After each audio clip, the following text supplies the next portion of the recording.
with pros and cons of having your own haunt, it seems like you've got a lot more pros as you've went through the years, No, no, no. right? We're all amateurs. Thank you. All Thank you. amateurs. There's a die. You know, when it comes down to your haunt, I'm the smallest little Blake here, because I've went through haunt magazines and this and that, and I've come across your wonderful design of it looks like a doctor that looks like he's just ready to tear you apart, and it's like, you know what, that right there, that calls. So what when you're working on different stuff, what is your favorite thing to work on in your haunt?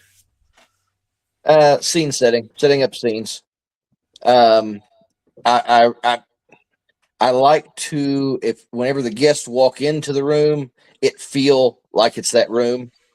But it's very hard to it's hard to make something broken. It's very hard to build it broke. So a lot of times we'll build it right and then break it, and then yeah, that's the way it goes.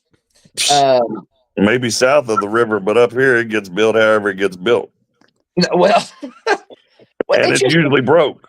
yeah. Well, I mean, that's we were the trash haunt for so many damn years. Um, but I mean, and we have layers and layers and layers of stuff. I've printed off paperwork for patients that you'll never see, doctors you won't ever. I have job evaluation sheets printed off from 1950 with our characters' names on them, wadded up in a corner somewhere that you'll never see. But if you did, you go, "Oh my god!" Like this is real. I also I want really to see enjoy. those.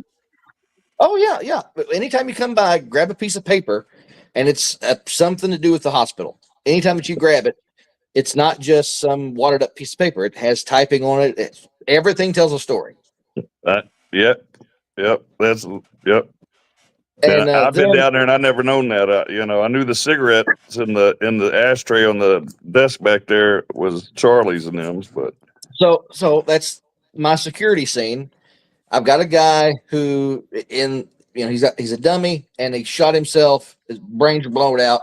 So what's going to make a person do that?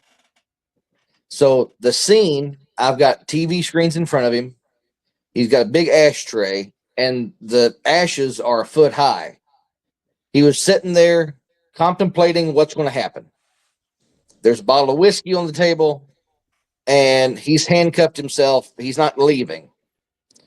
And the only way out is he's going to take himself out before something else happens to him.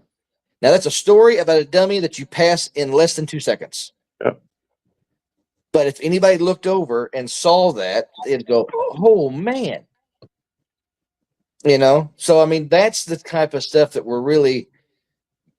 we want people to notice or come back and see if the story of that dummy has changed. Because we are always evolving the characters because we stick with the same storyline.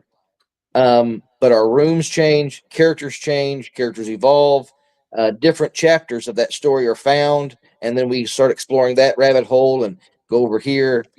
Some characters die off, and we bring in new ones. So it's all just the story. So yeah,